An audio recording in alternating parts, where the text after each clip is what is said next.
What's up guys, Zeta Slay here. Today I'm here with a Castle Clash video. Today I'm gonna be ranking the what I think is the top 10 heroes of Castle Clash. Now I am doing this because there have been a lot of returning players, newer players that are asking the same questions over and over again. And it does get kind of annoying when you have to answer the same questions over and over again. So it's like, okay, you know what? Let's do this, because the main questions to ask are what builds, what heroes to use, what talents to use, and all that. So I figured, why not just do this? Now, before I begin with this, I'm going to first mention the secondary options and the honorable mentions. Secondary options is what I consider to be a good hero, but just not like OP enough to be in this current meta, but could be used for like lower mites and stuff, and for like certain events and stuff. So it's like a hero to fill up a hero slot is what I'm saying. Honorable mentions is where heroes could have been made it to the top 10, but I'll give the reasons why they're not on the top 10. And I'm also gonna say that this is just based on my personal opinion, based on what I've seen on Castle Clash, based on what could be the potential of these heroes and stuff. So if you guys agree or disagree with this, let me know. Go in the comment section if you want. I don't know. You guys let me know what you think of this list. If you agree or disagree, let me know. And see if what would you change, or if you do like this list. So this is what I personally think. I carefully picked these, and I'll explain each one of them why I think these are the top 10 best heroes. So right off the bat, we are going to start with the secondary options that you guys can use. All right, here we go. So the first secondary option that I included was Flower Fae. Flower Fae, I believe, is a really good hero. The problem with her is that she's like not being able to compete now with all these talents, hero passes, and skills that are being released to this game. So she's been losing a lot of value because of that. But I think she's still a pretty good unit herself. I mean, she's able to inhibit all the heroes for a while, and able to heal allies for a good amount. As well as getting more attack, and she's immune to energy reduction, silence, and conditions from calamity, which doesn't really matter anymore. But as well, yeah, having damage limits is pretty good, especially for a hero like this. So she's really good, just not up to par with these heroes because they're just ridiculous. So the downside to this character is she's aging. A lot of talents now that can fill up the spot for her. As well as being able to get countered by most of these effects, like especially with the healing. Not a lot of healing going on because of the inhibits. But all in all, she's still a really good unit, especially for lower mites. So definitely have this character upgraded to at least BT 30. And yeah, just have good stats on her, and she'll be pretty good as a secondary option. All right, we'll move on to the secondary option. All right, so what we have here is Flutterelle. I do believe she is a good secondary option because she is able to raise damage received and reduces the crit resist, which could be good actually, considering how much crits their characters are dealing nowadays. So actually, wait, no, that's not how it works. I think crit resistance is just like immediate chances to not get hit by crits. So, and yeah, our heroes are already critics, so I don't think this matters too much. I think that's why she lost a lot of value, or somewhat value, because she also increases crit damage to allies and allows them to each remove 25 energy from one nearby enemy hero every 0.5 seconds. It should have been multiple. For at least 3 seconds. At least 3 seconds would be more better, but it's still pretty good. So you kind of want to pair her up with a character that really wants to do crits. But nowadays, a lot of hero be doing crits and be doing a lot of damage, so that's why she lost like quite a lot of value there in this meta.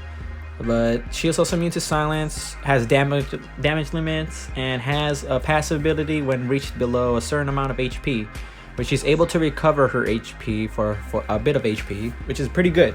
Having self heal is pretty good. Yeah, Flutterelle. She was hype.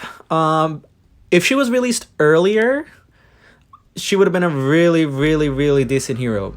Now it's hard to give her like the props she wants or that she earns, she deserves, because of the fact of all these ridiculous stuff that we've been getting over the past few months. So she lost a lot of value because of that, like with Flower Fade, but I think she's still a really good secondary option for those who needs a hero. So yeah.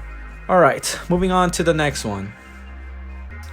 All right, so we have here is Primeval Golem. Keep in mind, this is not an order. I'll explain the order of what to get these heroes for secondary option later, but for now I'm just saying what the secondary options are. So what you got here is Primeval Golem. I believe this hero was really good when he came out.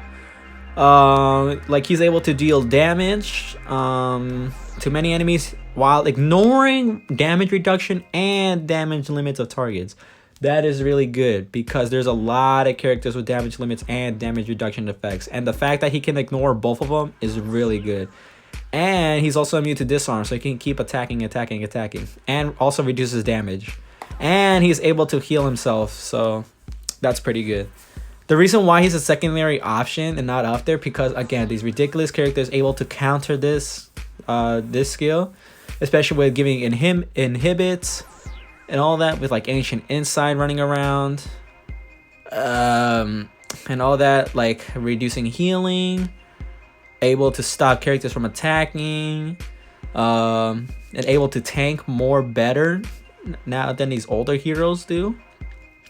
And like nowadays, Golem will not be able to tank that well unless you have like high stats or high dodge or something, but nowadays you wouldn't really see Golems tanking like that, so which is pretty sad considering he is a good tank. He was a good tank and he was a good damage dealer, so yeah, he was pretty mixed, well balanced. This character was pretty good when he came out, so it's sad to see that he aged, but he's still really good as a secondary option for lower might players, so, or newer players. So yeah, props to Golem. Let's move on to the next one. All right, here we go. Next we have on the list is Flame Darklord. Now, the reason why Darklord is in here because he's actually pretty good on certain events, like I think Guild Boss or something like that. But other than that, you won't really see Darklord out in the meta doing crazy stuff.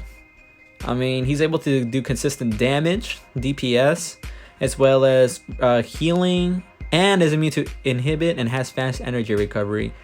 And the main reason why people use him, I think, is because of how much attack he increases and his invulnerability. So he's able to continuously do damage while reducing as much damage as possible. But again, characters can easily counter through this nowadays, so this Darklord pretty much lost most of his value. But I think he's still a pretty good, decent hero as a secondary option. Not much else to say about this character. I think they did a pretty good job with this. The one thing I would add, though, is probably ignoring a certain like damage limitation or something. So it's like damage limits, damage reduction. Sturdy wasn't a thing back then, I believe. So what else? So damage reflection, damage deflection, and all that. Maybe like damage reflection would be pretty good against it on this passive or on the skill. If they added that, this character would have been slightly better, but I don't think he'll be able to make it in the meta even with all these characters. So, but he's still pretty good. So yeah, good mention. And now we're gonna move on to the last secondary option I have on the list. All right, last but not least, we have Lumiglade. Now, with Lumiglade, she's actually, I would say she has the potential to become a meta hero. because she's able to activate Sturdy for multiple heroes, which in case is 35% HP or of their HP at level 10. And obviously everyone knows at this point, well, most of us know that Sturdy is probably the better, actually no, it's probably the best like defensive mechanic when it comes to tanking, because you don't have to worry about characters with that ignore damage limits or damage reduction, because we don't have a hero yet that ignores Sturdy, which I believe is going to happen in the future. But right now, Sturdy is really, really, really powerful. So having Lumiglade being able to have Sturdy on 2 allied heroes plus herself is crazy. And it deals damage to the characters, to enemy characters, so pretty good. As well as being immune to silence and conditions from Calamity. Calamity doesn't really matter anymore because everyone's just Valentina already killed Ares, so and has fast energy recovery. So, and then her passive with HP is when her HP is 50% or above, reduces damage taken by 60%. When HP below 50, recovers 40% of max HP, which is pretty good. Though I would have liked for her, actually no, this is pretty fine. So yeah, this could have been a meta hero, if not, once again, with all this inhibit going around, as well as damage reduction nullification going around. And she doesn't ignore damage limits or damage reduction or any of these with her shield destruction, so that sets her back a bit. Yeah, she fallen out, but I think people will still use her for her sturdiness ability for characters to tank better. So I feel like Lumiglade will be number 1 out of the secondary options. So I guess right now I can do is list the order that I think. So we have a total of 1, 2, 3, 4, 5 characters I mentioned as secondary options, which is Flower Fae, Flutterelle, Primeval Golem, Flame Darklord, and Lumiglade. How would I rank them? I think I'm gonna go like this. In this meta, number 5 would be Primeval Golem. Number 4 would be Flutterelle. Number 3 will be Flame Darklord. Number 2 will be Flower Fae. And number 1 will be Lumiglade because of the sturdy abilities that she can give out, which is pretty good. And she has fast energy recovery, so I think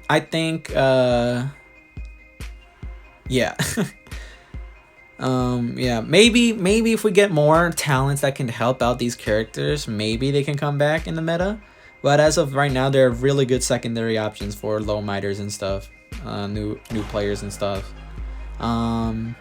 Yeah, nothing much else to say about these characters. I really wish that they could do something about this, like give them additional boosts, like for heroes that are aging. Like they should. IGG is able to tell what characters are aging because of the community, the gaming community for Castle Clash. Like at this point, you'll be seeing certain heroes nowadays. Good thing there's more of a variety now, but I still feel like there should be more balancing with this. I really want to see these heroes come back, especially with these 5 characters, because I think they're amazing. They have the potential to become meta characters. But until then, these are the 5 secondary options to use. Now we're gonna move on to the honorable mentions. All right, for honorable mentions.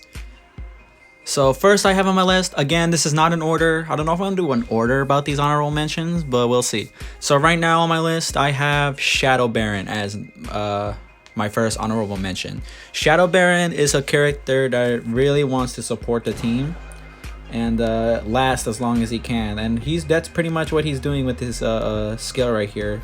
He's also dealing damage to an enemy and ignores damage limit, but I don't think that really matters, especially with all these damage dealers and tanks going around. So you don't really need to worry about Shadow Baron dealing damage.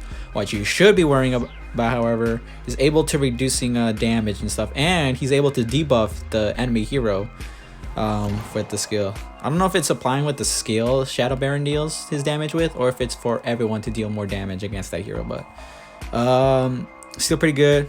And he's able to heal heal a good amount of a small amount or a fair amount of HP to 4 heroes, including himself. So now here's the best part of Shadow Baron. He allows to have all 4 of those heroes to have secure armor pretty much, which is 70% of their max HP at level 15. That is crazy. So you pretty much have to go and do an extra life pretty much.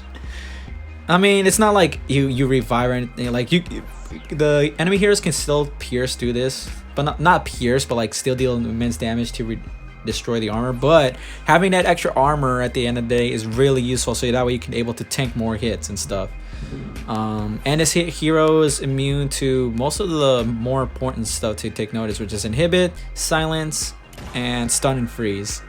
And if an enemy hero does die, he takes tremendously reduces damage taken for 3 seconds, which is crazy. Like, he'll able to last for so long if this happens, especially when you're out there in the arena or something killing all these heroes. He'll be able to reduce take less damage because of this. So yeah, I guess the downside to this character is, again, he's not gonna be your last man standing or anything. He's not gonna do the damage you need to do. He's more of a support role. He's a pure support role. And I think he should have at least, I guess, damage deflection or something, so that this guy can tank a bit. Because other than the passive when an enemy hero dies and stuff, how is he gonna reduce damage? Like, the scale is good, but again, if you don't have any way to like reduce damage taken, it's already gonna be bad for you for tanking purposes. Is like, you really need a way to reduce damage nowadays. So, and if you don't kill a hero for like and at the beginning you're not gonna have a hero dead, so the 90% damage doesn't affect Baron until an enemy hero dies, which could be a problem, especially when he can get one-shotted by a Celestica or Celestica or something like that. But so that you really gotta keep an eye on Shadow Baron. So like, equip revive and survival is what I'm doing right now. Do not equip the pet. But yeah, I think Shadow Baron's a really good character overall. Like, I'd say he's way up there with these top 10s. Like, he can compete with the top 10 heroes, like with his support abilities and stuff. So I like Shadow Baron. He's a really good hero. Nothing much else to say. I would say he's more positive over negative reviews or something. Like I would say he could potentially be in the top 10. Maybe later in the meta. Depends on how it goes. You know, he could even fight for the number 10 spot, and I'll show you guys why, but later on. But yeah, I think Shadow Baron is really good. Nothing much else to say. Let's move on to the next character. Here we go. Everyone's favorite hero. Yeah. Ronin. This hero is beyond annoyance. I literally hate this character with every fiber of my being, and here's why. Not because of like his skill alone, but because of his passive and with the talents that we've been receiving and stuff. This character is beginning too good. Like, when he first released into the game, he wasn't like as good as these other characters that came out with him, like Anubis, Gunslinger, Michael, who else, Rockno. Yeah, all those characters. Yeah, Ronin was like the like on the bottom part of these characters. He was good. He was good, but he wasn't as good as these other characters. I would say he was good because of his elusiveness. But right now in his current meta with all these talents and stuff, especially in the arena, oh my god, this guy literally destroys the arena crystal. That is insane. Literally have him increase his attack speed and boom, he's killing the hero crystal by himself. Literally have this hero alive and you can literally win against a whole team. That is insane. That's how crazy this character is. And because he has elusiveness, he can't take damage. He cannot take damage. You need Fury comment at this point. But who is really gonna equip Fury Comment like every match? Like you have to do a lot of working, like editing and stuff, just to fight these Ronins and stuff. But if you get really lucky, you'll be able to take out a Ronin, or if it's a Ronin this week or anything. Like, but you'll have like Scorch, or like talents like Berserk or something, like something that increases attack speed or like crits or something. I don't even know at this point, but this character is just so crazy, and he is immune to all conditions as well. And he can raise his crit rate by 90% at max, which is crazy. Like he's already dealing, his DPS is so high and stuff. Accuracy doesn't really matter for Ronin because he'll able to hit the hero crystal. He's not going to focus on the heroes. You don't want Ronin to focus on the heroes. You want him on the crystal, on a hero arena crystal, because he does so much damage to it, which is crazy. So, but having a counter accuracy is good. Obviously, you want accuracy is the meta right now. So you'll be seeing a lot of characters dealing so much damage without seeing a lot of dodging effects and stuff. So you got to rely on these, again, these damage reductions or like invulnerability and stuff. So, but yeah, this Ronin is so crazy, dude. This hero needs to die. I would say I'm ready for this character to be out of the honorable mentions. And the secondary options, like, cause this hero's gotta go. This hero is just too good to be a legendary and stuff, especially when he came out back in 2017. That is insane. So, or 2017, but still long ago. Crazy. You know, I don't even want to look at this guy anymore. Let's move on to the next one. Oh boy. Here we go. We have a more calmer, more meta character, Rambard. Okay, I wouldn't say he's that meta anymore, and I'll explain why in a second. But when Rambard first came out, you wouldn't really see Rambard in the meta like that. You wouldn't really see a lot of Rambards going around. But nowadays, with all these new talents and those heroes and the potential these legendaries can bring, Rambard takes the cake as a legendary. Like, he's the best legendary hero by far. He is a support, so he's not gonna do damage or anything. But his support is probably one of the better ones out of most of these characters, and here's why. He's able to restore health, as well as summoning a shield to reflect damage, as well as reviving heroes with 100% HP. And the best part is he has a way to tank, which is damage to HP conversion, which is really, really, really good. Now, the reason why he's not in the top 10 is because he can get countered easily now. Go back like 3 months, 2 months before this video, Rambard would have probably been on top 10. But nowadays, you would see a lot of Serpent Force equipped on Ceraticas and stuff. A lot of negation of the damage to HP conversion, especially when characters can deal so much damage and being having inhibiting Rambard, which is absolutely crazy. Like, yeah, Rambard fell off immensely. He's still a pretty good character to use, though. I would say you can still use him in his meta. However, he's just not going to be as good as he was once before. Like, he's still pretty good, just not as good. So, which is why he didn't make it to the top 10 list. But I would think he would be in the top 15 list, to say the least. As well as some of these honorable mentions I'm going to mention, as well as Shadow Baron. So Shadow Baron and Rambard will definitely be in the top 15. So let's see. Yeah. And then there's going to be, I don't know if I'm going to include Ronin as top 15 because he's really mainly good for arena and stuff. But yeah, I'm pretty sure this is right here will be top 15. But yeah, Rambard, really good hero. Just got countered immensely, starting to age. But especially as a legendary hero, he's definitely going to age from that. But Rambard is still a really good hero to this day, and he's a legendary hero, so he'll be easier to get, especially with these events that be good coming out. The skin that I have equipped right now, everyone should have it if they were logged in. I think it was like last month or something, I don't remember. But you can also get Rambard at the warehouse shop. Expensive, but he's pretty good. I think he's worth it if you can pull him. So yeah, especially for like newer players with all these red packets going around on broadcast and guild chat, I say go for him. I say go for it. So yeah, Rambard pretty good. We'll move on to the next one. All right, now we have Axe Punisher. Oh yes, Axe Punisher, he's your demolition hero for raids and guild wars and stuff. He's like a minotaur, like an epic minotaur, but with like able to deal not only damage to targets like buildings, but to heroes and troops as well. So I think Axe Punisher is a really good hero, especially when he's able, you'll be able to get him for free. I don't know if he's part of the 7-day login for these players now. I heard it was Boreal Fox for some reason. I don't know why it's Boreal Fox. It should remain Axe Punisher, because Axe Punisher is a really good legendary hero, especially to begin with. Like, he's broken.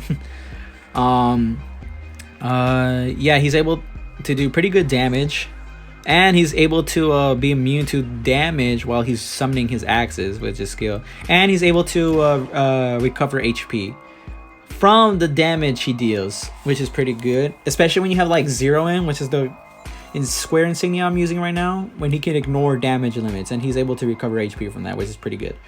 The downside to this Axe Punisher doesn't really fit in other occasions or anything. He's mainly just there to destroy buildings and stuff, and yeah, again, healing is not the greatest right now, like so much inhibiting, reducing healing and stuff, which just makes Axe Punisher harder to survive, makes it more difficult for him to survive.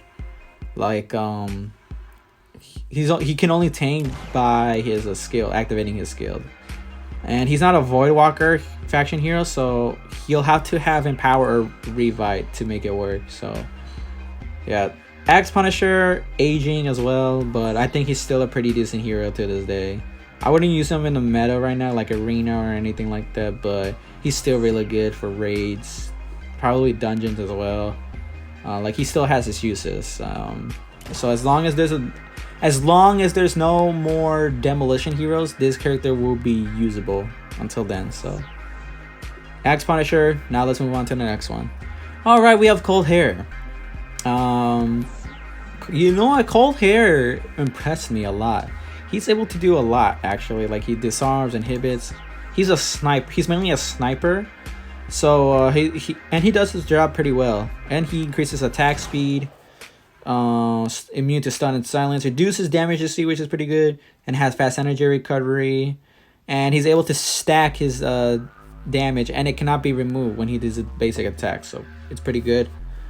He's able to last through the meta for so long. It's impressive how he's still usable to this day. Now, obviously, he's not a top 10 because he's another character that is just aging. More OP characters are coming in, which puts aside Cold Heir. So, especially with all these talents and stuff, once again. So, Cold Heir, he's dying now. He's aging, slowly fading away from the meta, but it's nice to see Cold Heir shine for so long as a non-dragon hero as well, which is absolutely crazy. And a character that doesn't tank well. I mean, he tanks well. It's like a 50-50 chance to like tank well or tank not, but he's really good. Got nothing else to say about this character. I think he's a really good character. And yeah, nice to see that he aged so well. So props to you, Cold Heir. All right, next we have on the list is Sword Sage. Now, a lot of these newer players, or like these less experienced players, are going to ask, why do you have Sword Sage on the honorable mentions, not in top 10? And I'll explain why in a second. So let's first read the skill. He's able to deal damage to all enemy targets and ignores damage reduction effects, which is pretty good. And he's able to allow all heroes to ignore damage reduction effects, which is also a really broken effect. That skill is just so broken. I don't get why they done this. Like, and he also reduces damage received and is immune to silence, and he's able to reflect damage with a high % chance of doing it. So like, yeah, this character can tank, this character can support or debuff, this character can deal the damage. Now, why is he in the top 10? Simple. Because of the Underworld gear set that recently came out. Literally, that has brought Sword Sage's value all down the drain, down the toilet. Yeah, he lost a lot of value because of the new gear, the new Underworld setup. Like, he's still good. Like, he's still good to use as a like a character, It's just that he's kind of now just there. Like, if you don't have the underworld gear set up, definitely use Sword Sage. Other than that, if you have at least one pair, you don't really need Sword Sage at all. You can use a different hero in the hero slot, which gives you a free hero slot, because now you don't have to worry about Sword Sage being there to ignore damage reduction. You can just have an underworld gear set up on a hero that deals damage, and you're pretty much good to go. And you have a certain character I'll explain later, but yeah, Sword Sage lost a lot of value, but I think he's still very, very good to this day. I mean, you won't see him as much anymore, but he's still pretty good. Again, if you don't have underworld gear set up, definitely use him on your team. But other than that, Sword Sage, because I could see him living in the meta for another year or two. And yeah, let's move on to the next one. Alright, after a few seconds of finding this character in my Heroes Altar, I finally found him. Now we have Occulist. This is another legendary hero that's meta, actually, especially in Arena, because he's able to remove conditions from pretty much everyone, and cast a shield, which they gain more attack and have damage to HP conversion effects, which is pretty good. He's able to reduce damage. 50% less damage. I think that's just another wording saying reduces damage received by 50%. Anything above 50% is pretty good. Though you really want 60 to 70% as minimum, but 50% is still good. Like, at least you have something. So he also has fast energy recovery, so he can proc fast, and is immune to stun, fear, and silence, which is pretty good. Silence, yeah, definitely have silence immunity on him. Yeah, he's a really good support. The downside is, one, he's a legendary. Two, there's more characters that can, again, negate healing and stuff, especially with all these talents and stuff, especially with Serpent Force that you equip as an enchantment. And heroes can just debuff the characters again. Having more attack is nice. Though Oculus should give them more like defensive defensive tools per se. I mean, he does with the convert all damage received, I guess. But yeah, the characters are starting to counter that now, which makes Oculus a bit more harder to use. But yeah, he's still really good. You still see him in the arena meta. Yeah, Oculus, I can see him surviving at least one more year. It'll be amazing. I won't be surprised if it survives 2 more years. Actually, no, I would be, actually, because I'm expecting more OP characters to show up, but especially dragons. At least one more OP dragon, but yeah, we'll see. Oculus, a really good hero right now. Now we're gonna move on to the final honorable mention. All right, last but not least, we have the one and only hero back from 2014, 15, 13 even. We have no other than Pumpkin Duke, the character that can make everyone go and attack like the Flash. Literally just read his skill. There's not that much words to read, and even at that, like, even though his skill is like so short in terms of reading wise, like it's just so OP, because he raises the attack rate and movement speed of all allies by 64% at level 13 for 8 seconds, which is crazy. And he gains immunity to stun for 3 seconds. Wow. Just alone reading this, like, he's able to make every character just so speedy. So speedy. And people still use them on Guild, Storm Mist, and Red Scourge, because they need the attack speed for the higher levels and stuff, which is so crazy, especially in Guild Boss. I think people still use this on Lost Realm. What else? I guess Expedition, but do we really care about that? I don't know about... definitely not Lost. My bad. Squash Showdown, because probably it's a distance away to attack, and he's a close range brawler, so I mean, yeah, this guy, he aged like fine wine. Okay, almost fine wine, considering that he has no way to tank. This guy literally just land a punch on him and he's dead.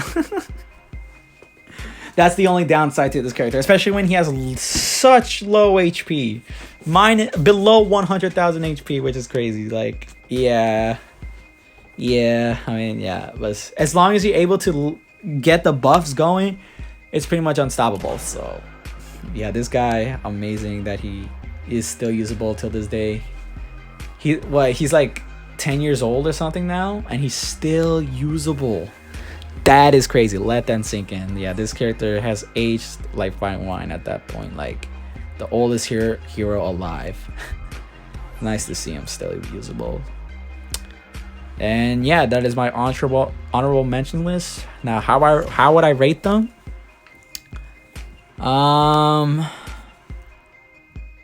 So we have 1, 2, 3, 4, 5, 6, 7, 8 honorable mentions.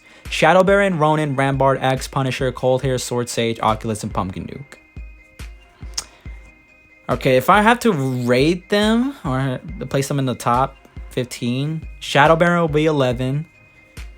I will put Cold Hair 12, Rambard 13, Sword Sage 14, Oculus 15, Axe Punisher 16, Pumpkin Duke 17, Ronin 18.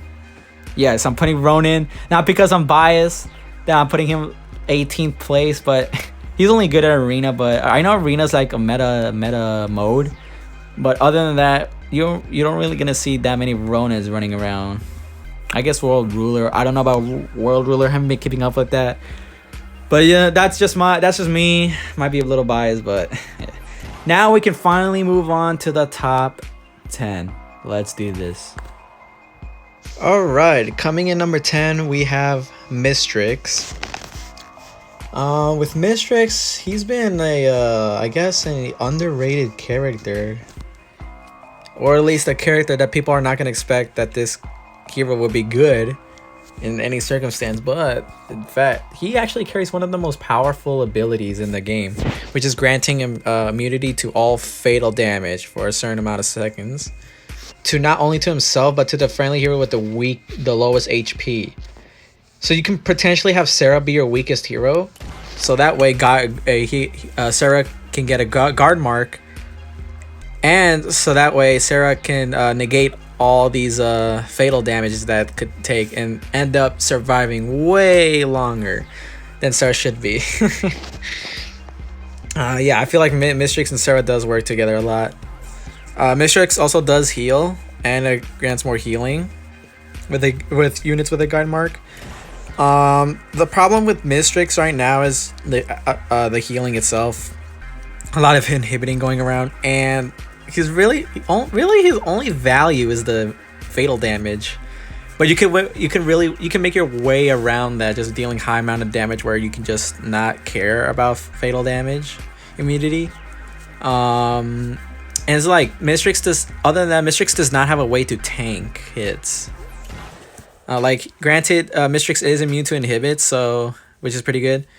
But I feel like he needs more, especially in this current meta, if he wants to be usable. Like, well, I mean, he is usable, but I feel like there are better support units in the game.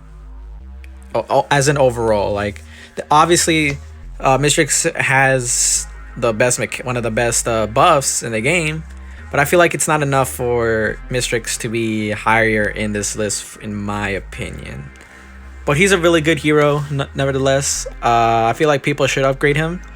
Though granted, he is an order bound, so you do gotta be careful with that in case you want to run someone like Dynamica or something, but we'll get to that later. But yeah, so the setup I use is Silent Cover, Revive, and the square insignia would be Ancient Insight, as well as using the enchantment Demon's Eye with HP, I believe, HP traits on Mystrix. And then I would use this dragon gear setup for Mystrix too. So all in all, Mystrix a really good hero. Could be better, but a really good hero indeed, especially with the fatal damage. Just needs a little bit more tools into his kit, especially as a support unit, but still good nonetheless. I think he can even be used in Arena if you guys want to. So pretty good. Now we're gonna move on to number 9. All right, coming in at number 9, we have Dynamica.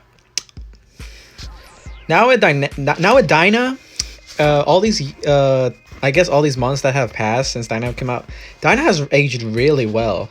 I mean, I would expect this dragon to at least like fall a lot, but no, Dyna is able to hold their own in this current meta right now. I mean, Dynamica is still doing a lot. I mean, dealing damage, ignoring damage to HP conversion effects and damage limits, healing itself, limit damage taken, granting and gains immunity to all conditions. Really good tank and a damage dealer, if I'm being honest. Yeah, Dyna can literally eat hits for days from a whole team too, especially when you have so much healing going on. And the one thing to note about Dyna is like Dyna does not care about healing reduction or inhibit really, because Dyna literally heals through that. Like it's just crazy to think a hero like this could exist. The build you can potentially use on Dyna is Battle Ardor or Tenacity, with Sacred Light or Fairy Circle. If you do not have Circle, you can use Wing Rebirth. If you don't have Rebirth, you can use a Lawful Shield. Pet, I use Radiant Hawk because I want this Dyna to be tanky while also doing damage. And then I guess I would use like Dragonia Chain as the necklace or the setup, just to give Dyna more defensive equipment. But obviously that's not my main choice. I don't know what the main choice is, but it's just an option for me. And then accuracy for Dyna as traits, Holy Conviction as the enchantment. Yeah, relics, some focus on accuracy and stuff. But yeah, I really like this character. One of my favorite characters to use. And it's an order bound hero, but I feel like you could potentially run this character along with Voidwalker heroes and make it work still. I guess the only problem with Dyna is he or she can still get one-shotted. And we could potentially see Dyna just falling out straight away in the next few metas. But the aging wise, yeah, Dyna's starting to age a bit, but I would say Dyna is really still powerful till this day. I mean, you still see a lot of Dynas going around and stuff, but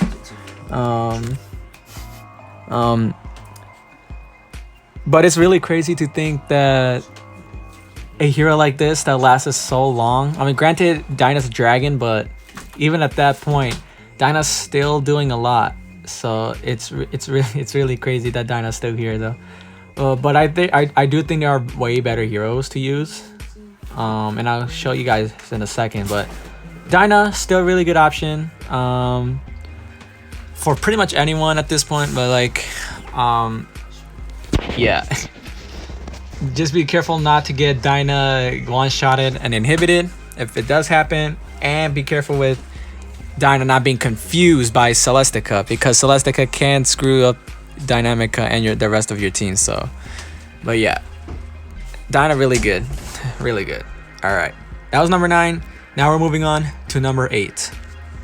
All right, coming in with number 8, we have Melody. I say she's probably the most underrated epic hero in the game. I feel like she does so much, but I feel like people are just not giving her the attention she deserves. Like, she's doing damage, she's inflicting disarm and inhibit, allowing enemy heroes to do less damage, and erases their skill cooldown, which is amazing. And it's like it stacks every time they use it. And Melody ignores immunity to all conditions effect. That is broken. If she didn't have the ignoration, she would have been a little less viable. But it makes her broken with that. I'm glad she has that actually. And then she gains secure armor equal to 60%. By the way, this is skill level 13. 60% pretty much Shadow Baron, so like self Shadow Baron skill. So that's pretty nice, as well as immunity to silence and energy reduction effects, and has damage limits, which I think is really good for Melody. And then when a hero is revived, they can do piercing damage along with 2 other friendly heroes, up to 10%. Let that sink in. able to do piercing damage. Wow. That is crazy. That's so crazy how Melody can do this. I say she's a really good support character. The one thing I would say about Melody is that she doesn't have ways to heal herself, and I feel like she does want to heal, especially for the fact that I feel like she's a character that wants to remain on the battlefield for as long as possible to provide all these buffs and stuff. So she's really got to survive out there to do all this, and I feel like she does need healing, which she doesn't have. What else? Yeah, characters can ignore damage limits, so I mean she does have damage limits, which is obviously good. Yeah, again, have any way to reduce or negate damage is always good. But she needs healing, and she's not immune to inhibit either, which is scary. But you can still make her work. I guess I don't have a build for her right now. I mean, I just have this level 9 revive equipped. Haven't been building up here yet, so I have to do that. I'm still thinking of a build. I don't know if I want to use revive still and then have like abyss sealer or stuff, because I really want this character to last forever, because that's what she wants to do. She wants to live long enough to provide all these buffs and stuff and debuffs to these enemies and allies. So, but yeah, I feel like Melody is really good. I say she's slightly, actually no, yeah, Melody is fine as she is right now. Like, she's already doing a lot, so I'm glad there's a character like this. And she's a Voidwalker hero, which is pretty good. So you can get the Voidwalker Warden kicked in. And yeah, I mean, nothing really much to say about Melody. She's just really good. I wish people used her more, but it is what it is. I mean, yeah, this character is pretty good, so can't wait to build her up. Yeah. All right, let's move on with number 7. All right, here we go. Number 7. We have Evil Eye. Now, I was debating if I should have Evil Eye or Melody as number 8. I feel like Evil Eye is slightly better than Melody. Because Evil Eye is rolled as a tank, he's actually able to eat hits like Dyna. But the difference between Dyna and Evil is that Evil has Sturdy, which is the better version of damage limit in this current meta. And it's up to 10%, which is crazy. And he's able to heal 10% of his max HP for landing an attack on just one hero. Literally land on all of them, able to restore 60% of his max HP. That is crazy. And he's immune to inhibit and healing reduction, even disarm, which is pretty crazy. Like, he can also do some damage too with this, but obviously you're not going to be doing the damage because Evil Eye is a tank. But yeah, this character is really good as a tank. I mean, any drawbacks? I guess this don't rely on this character as being a last man standing. And the amount of debuffs that can happen, especially to Evil Eye, is just crazy. But I feel like Evil Eye can manage to hold his own, even at that point. I used Scorch, Survival, Fairy Circle I have equipped to grant immunity to fatal damage, as well as healing, more healing, though it's level 5. I don't know what else to equip on Evil Eye yet, but we'll see. And then I do use Octo as like a supportive pet. And then the Sacred Blessing, Sacred Guard setup, Holy Conviction is what I use. And I think I have Dodge as traits. Could also be HP. Relics, a bit of accuracy, so Evil Eye can hit. So that way he'll be able to restore his HP through his skill. Yeah, Evil Eye is a pretty good tank. Can't really do damage, but unlike Dynamica, Evil Eye can really go at it, especially with him being a Voidwalker hero. I'd say he's really good. Because Voidwalker is the meta Warden. Is Warden meta. But I mean, there's nothing much to say about Evil Eye. He's just that good. He doesn't really have that much drawbacks or anything. So yeah, able to eat all these hits and stuff. Just the only thing he lacks with is tanking. But other than that, Did I just say tanking? Attacking. Attacking is the only flaw, but other than that, really good character. Obviously, he's not going to be able to attack, like, deal damage because he's a tank. He's pure tank, so as a pure tank, he's already doing what you want him to do as a tank, so it's pretty good. So yeah, a lot of positivity for Evil Eye. Let's move on to the next hero, which I believe is going to be number 6. Here we go. All right, coming in number 6, we have Tusk Menace. I didn't think he would be as good as I thought. I didn't think he would be this good. I'm being honest with you guys, if I'm being honest. Like, this character is such a monster. Literally able to wipe out any character that does not have damage reduction. I think even with damage reduction, Tusk can literally wipe through that at this point. He deals so much damage, is that crazy? Like, and the thing is, he's able to raise his damage even more to multiple enemies, being ignored to conditions, and just ignoring damage reflection as well and damage limits. Like, he's such a powerhouse. And the fact that even if a enemy hero recovers 1 HP, he tremendously increases his power. 100% attack and 200% attack speed for 3 seconds, and the cooldown is 3 seconds, which means there's no cooldown really. What are they thinking with this character? Like, he's doing so much. That's so crazy. Like, wow. So the build I have for Tusk, I'm using Snake to ignore damage reduction. Though Underworld is better on Tusk, so I'm trying to get another pair. I'm probably gonna equip it on Tusk, because I feel like, or I don't know yet. I don't know if it's gonna be on Tusk or on Male. I'll have to figure that out, but we'll see. And then Bloodlust as talent. I'm using the Stealth and Wing Rebirth setup, so a low level Wing Rebirth to activate Stealth when upon revival. Cold Drake as pet. Serpent Force along with accuracy and stuff. All the works. And he's an order bound Voidwalker hero, which already makes it an OP. This character is insane. This character is so broken. The one thing he does lack is tanking. That's pretty much all he's lacking, really. I mean, I feel like I don't think he needs healing. I feel like this is a character that does not require healing. Otherwise, this character would be way too good.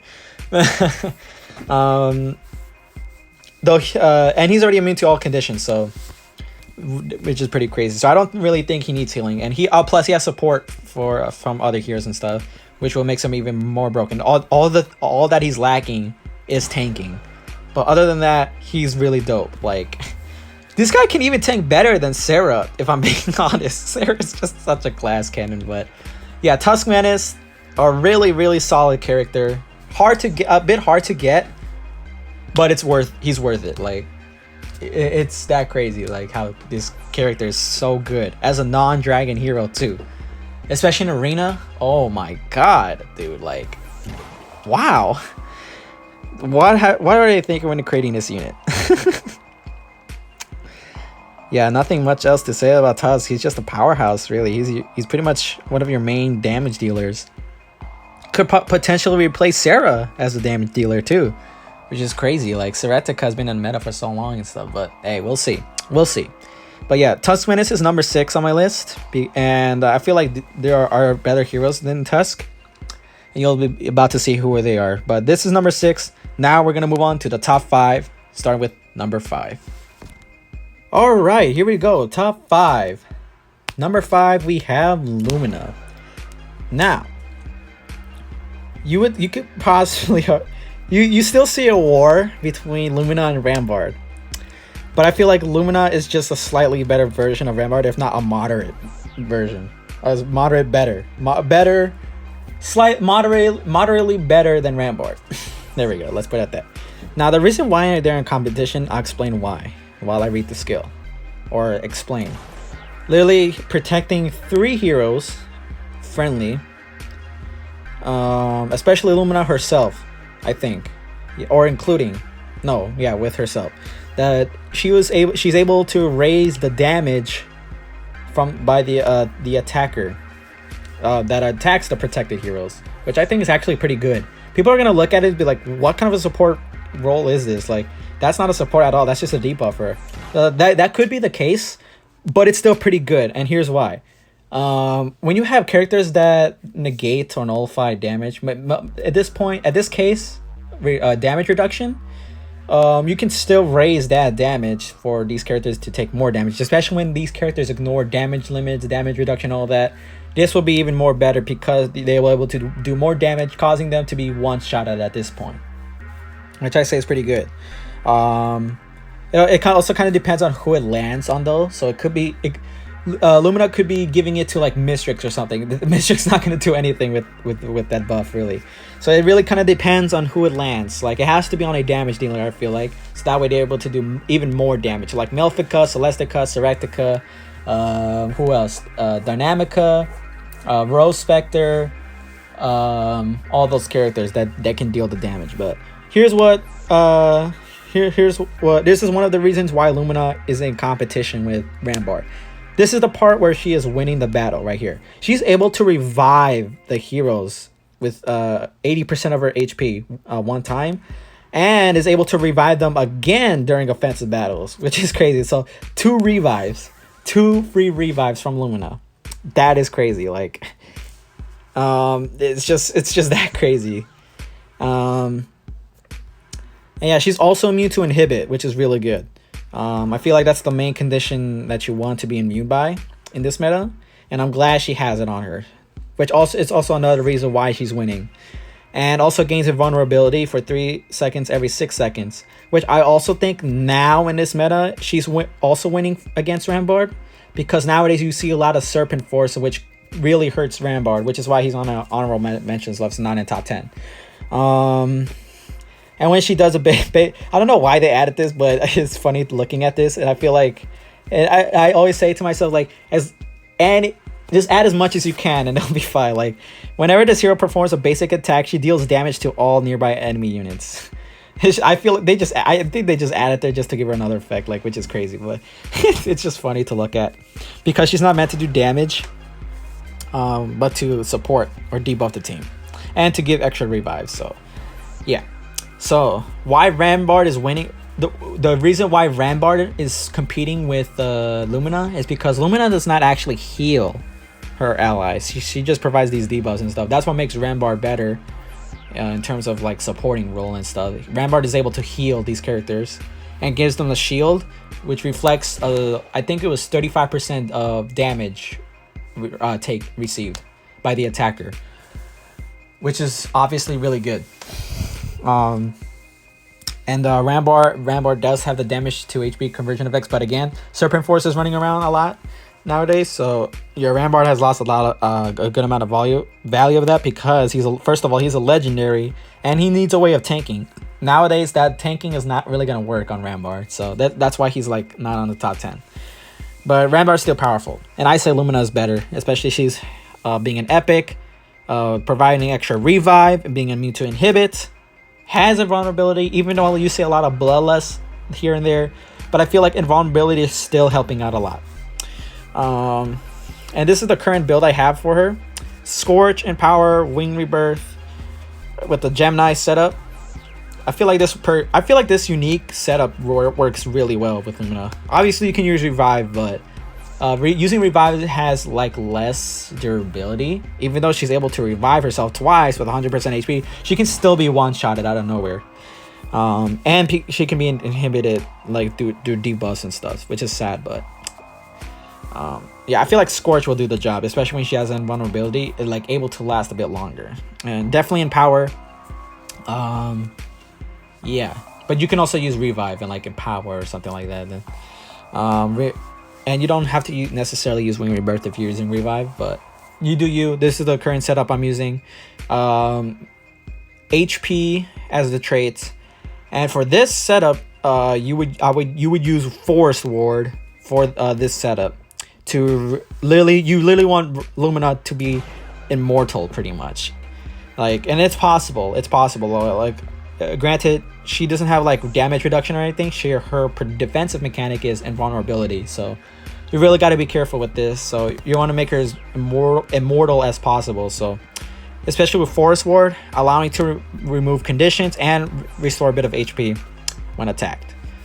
Granted, Force Ward is 8-second cooldown, so you really got to make sure she's able to use Scorch and her vulnerability, which is why Rudolph is also in here, because she removes more conditions for more friendly heroes, as well as healing more HP and cooldown 4.2 seconds. Like, these are nice tools to use with Lumina and stuff. I feel like this is a good setup for Lumina, especially in arena and stuff. So yeah, here we go. This is Lumina, a number 5. Really good hero. I love her.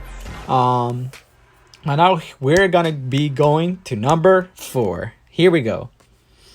Coming in number 4, we got none other than Rosespecter. Rosespecter, it's another hero I thought, like, I know she was good. I didn't think she would be this broken. Because just reading the first sentence says it all. Deals piercing damage equal to 10% of the target's max HP to 4 random enemy heroes every 0.5 seconds for 4 seconds. So that's like what? 20% per second. So that means 40 for 2 seconds, which brings 80% of damage in 4 seconds. And this piercing damage, oh my god, ignores damage reduction, reflected damage, and damage limit to the target. That is crazy. Like, there's no, like, what? A loss for words. Like, and she applies a debuff which prevents them from gaining energy or receiving healing. What is this character? And she's not a dragon. She's just another hero. It's crazy to think she's just as powerful as a dragon. Like, huh? Like, and while it's active, she doesn't move or deal basic attacks, which is fine, especially when she can recover a bit of HP throughout these moments. Like, wow. Like, that's what, 8, 16, 20, 32 of max HP total for 4 seconds. That is crazy. I mean, and she's immune to inhibit, silence, and freeze. Like, what? And she has damage limits. What is this hero? This hero is so great. I've seen her in battle. Oh my god, she literally wipes out almost everyone. Like, take away all these talents and buffs, and she's literally the number 1 hero. I swear to god. I swear, dude. Okay, maybe not number 1, but you. Wow, this character is so broken. So the build I have for her is a survival, for more healing to make her immortal, revive as well to keep her alive to do all this crazy damage, as well as ancient insight to inhibit and reduce more damage. This is crazy. Like, also using well, currently I have Dragon Pendant because I don't really have any other gear to equip on her. I guess you can use Gemini on Rose, I think. But as of now, I use this to stun the opponent for a bit because I don't really have anywhere else to put this, and I don't really have any other gear set up for Rose currently. So, but this is pretty fine. Use Headless Knights. I think, is this mutant or is this no? This is the basic one, I think. Yeah. But yeah, having Headless Knight to silence. What else? Enchantment, Serpent's Force, really broken, especially on Rose. Accuracy is what you want to focus on. Dude, this character is insane. And she has a nice skin too. Like, this is gorgeous. Like, and she's a Voidwalker hero. Like, what else could you want from this character? Like, wow. I guess what I would have want is no, she's already perfect. She doesn't even need more. Like, the only thing that you need to worry about is her turning on your allies, aka Celestica's confusion ability. That's pretty much all you need to worry about, really. Because, oh my god, like, this character, I don't know what else to say. I literally don't know what else to say about this character. Like, she's so broken, dude. Like, she can literally kill your own heroes if she gets hit by Celestica. That's how OP she is. She literally wipes out. She's gonna wipe out someone. She's wiping out someone. She doesn't care who it is. She's wiping out someone. Like, wow.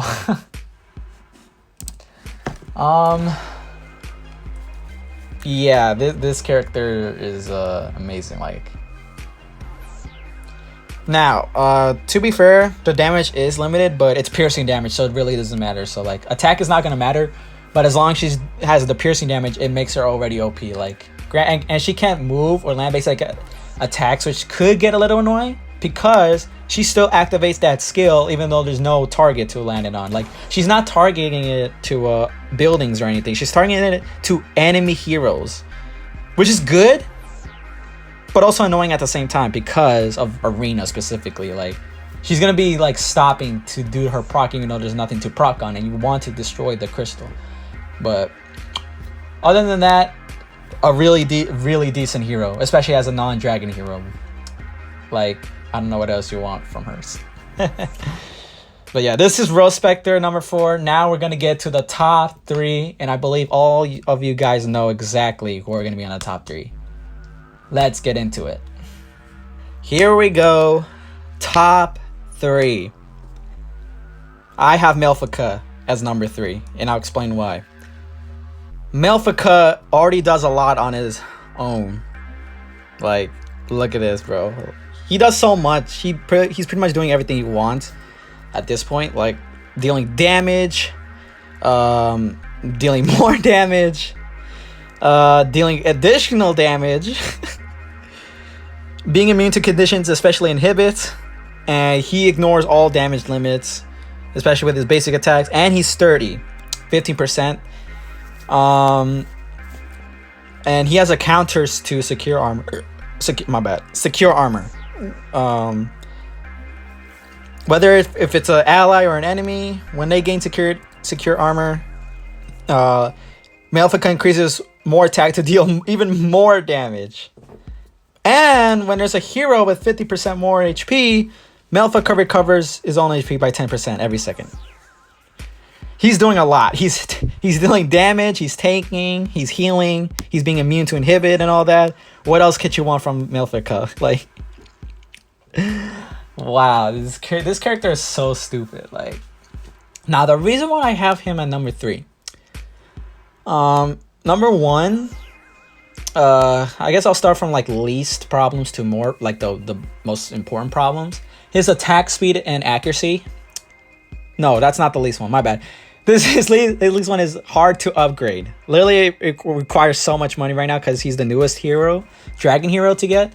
So obviously, he's gonna cost a lot. So that's one thing. And then the second thing, his tanking is kind of mid actually. Like, yes, he has sturdy, but you see him taking a lot of damage over time. Like, it's kind of hard to say the sturdy on Malefica. Maybe because of the difference between 15% and 10%, like Evil Eyes. Like, I feel like there's a huge difference from that, which is why you see Malefica dying more than Evil Eye and stuff like that. So I feel like that 5% does make a huge difference. So yeah, you got to be careful with Malefica, because he could be fragile at points, but I feel he can deal the damage to make up for it. Like, yeah, I mean, and then another thing is his attack speed and accuracy are low, and I feel like you really want Malefica to have at high attack speed levels, but there's really not a way to do that. I mean, I have the pinion set up on him to get more attack speed, but also like crit damage and stuff. But it doesn't even work that properly either, even with this buff. Like, it doesn't really work that well. So I don't know what else to do to make him attack faster. The only thing I got is Wing Rebirth, which this setup I use Invulnerability. Well, Bloodlust gains ability. Yeah, Bloodlust, Revive, plus Wing Rebirth to give him more chances to deal damage. Bold Ambition for pure offensive. This Malefica is pretty much offensive with the mutant Hellish Knight to silence and stuff. So yeah, and you really want accuracy on Malefica, so I'm building up accuracy for Malefica with the traits. Right now he's about 41.5k accuracy, a bit low, but trying my best to get Malefica up there. Like, I'm not gonna pay another 200 for relics, so But yeah, this Malefica is so ridiculous. Like, wow. But it's also a surprise that he's number 3 because I'm about to explain to you right when we get to number 2, which will be right now. Number 2, Celestica. Now you can make an argument between the top 3 dragons. I wouldn't really be mad on who you choose as first, second, or third. This is again my personal opinion. And I choose Celestica as my number 2 because Celestica literally obliterates everyone that has damage limit, of course. So I feel like against damage reduction characters, Sarah will be like this close to killing them. Like they will have like 1 HP left. Like this character can deal so much damage. Yeah. Yeah, and they can even receive even more damage with Scale Mark, and they receive less healing and lose a lot of energy every second, like half energy of 100. Like that is crazy. Immune to all conditions as well, and does have a damage limit, and is able to recover a bit of HP when being attacked, which is pretty good.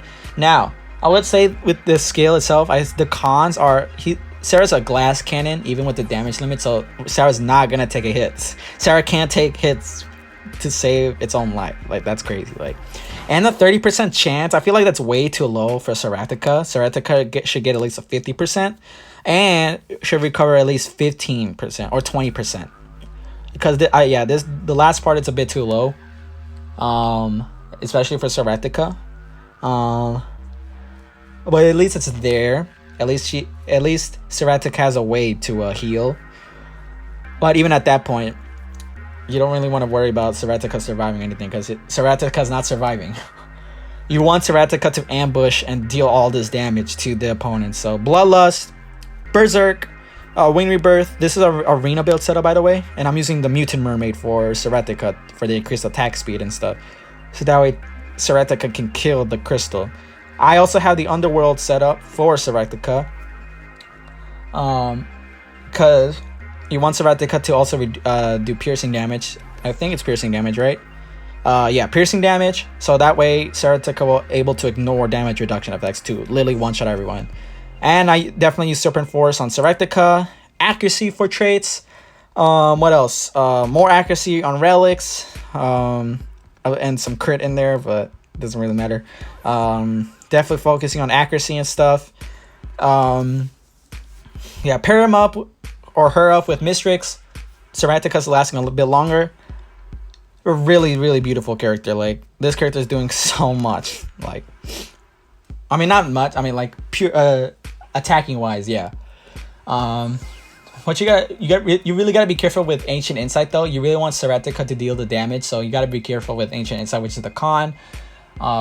You don't really gotta worry about Celestica being confused on like Malefica, which Malefica it does get difficult with being Celestica confusing him. I don't know if I mentioned about the confusion con for Malefica, but if I didn't, confusion is you gotta be careful with Malefica getting confused. So Celestica on the other hand, you don't really gotta worry about that. So yeah, Celestica. Yeah, this character is so nuts. Like, if they don't add anything too broken into the meta, Celestica can survive more metas. Like, otherwise, Tusk Menace will be the new damage dealer. But I can see Celestica living as long as Dynamica lives. So, especially being the main counter to Dynamica. So, yeah, Celestica number 2, and I'm pretty sure everyone knows at this point who number 1 is. And now we're gonna get to number 1. Now, before we get to number 1, I'm gonna give a quick shout out to a couple of people for inspiring me to do this, especially giving the vibes that been giving me when I've been doing these recordings. I want to give a shout out to James, my boy James as in James Messi in Castle Clash, as well as my dude R7, my mentor Helios, my boys Drew, Koi, who else? Medusa, Velumbra. Trying to remember people. Who else? Let me check real quick, actually.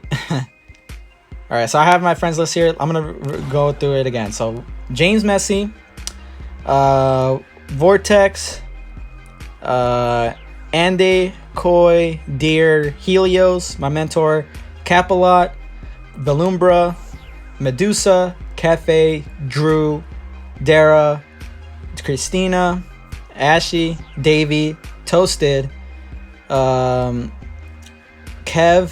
R7, Dark Magician, aka Clash from Discord, Gamer, MCF, Even Midnight, my boy Excalibur, Kraken, Hermosa, Spirit, Emma, Kayla, Party, who else?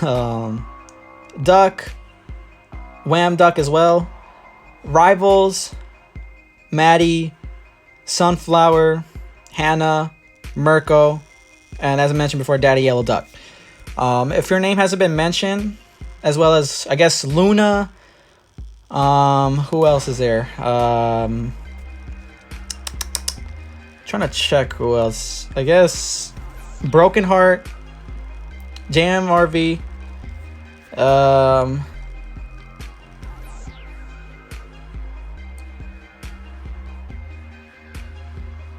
who else? I'm trying to get everyone in here. If your name has been mentioned, but if you do know me, if I do know you, props to you guys too for helping me with this game. Like, if it weren't for you guys, I probably would have just stopped playing this game of boredom and stuff. So yeah, nice to see you guys here.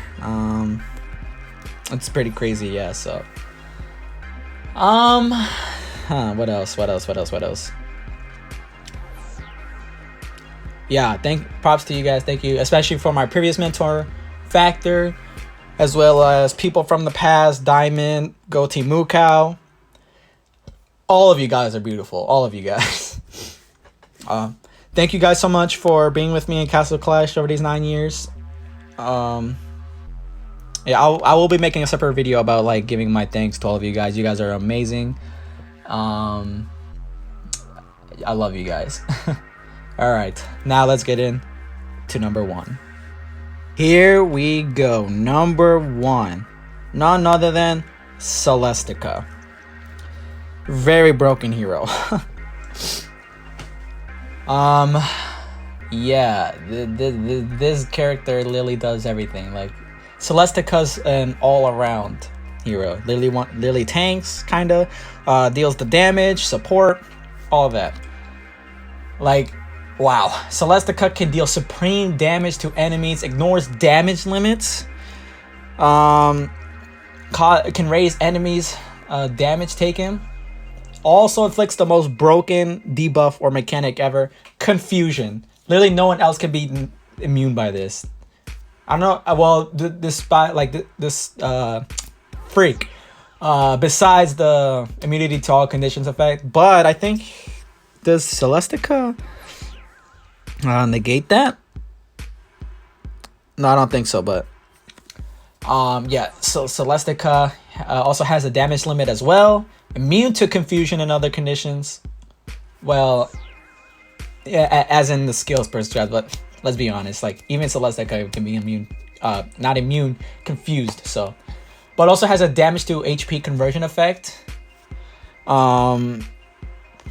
Yeah, I mean, even though there's a lot of Serpent Force going around, this is still really powerful for Celestica. Like, that is insane. Like, especially a way to heal, to reduce damage, to deal damage, and to provide this crazy buff is crazy, and to ignore damage limits is all crazy. Celestica is a really good last man standing hero as well.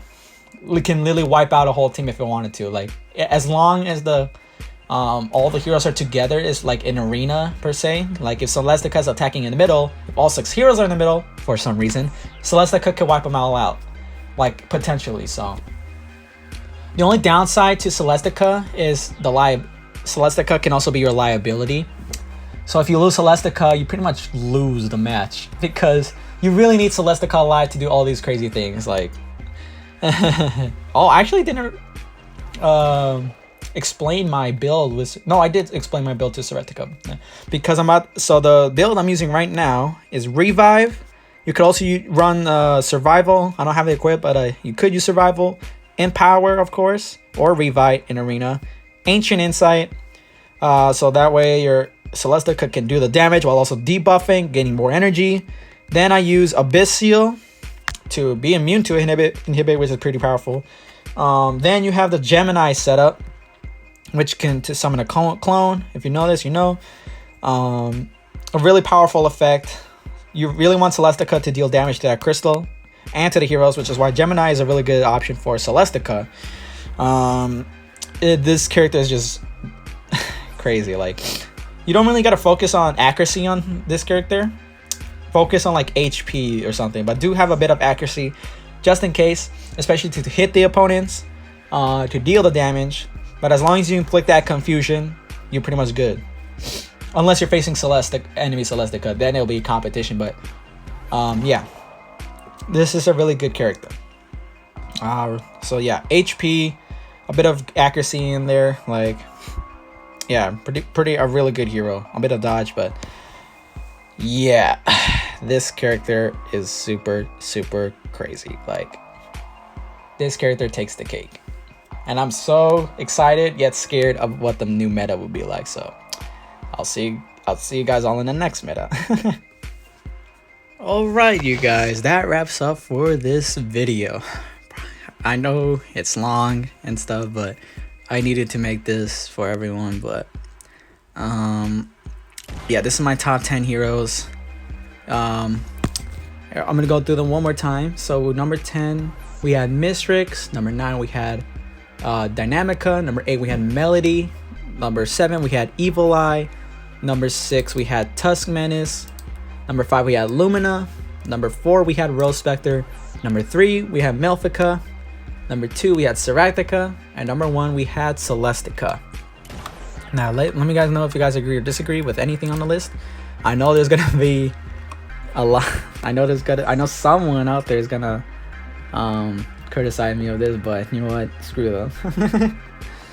But yeah, this is my personal opinion. This is what I've been seeing on Castle Clash, and I enjoy doing this. Like, wow, how crazy this game has evolved into. Like, wow.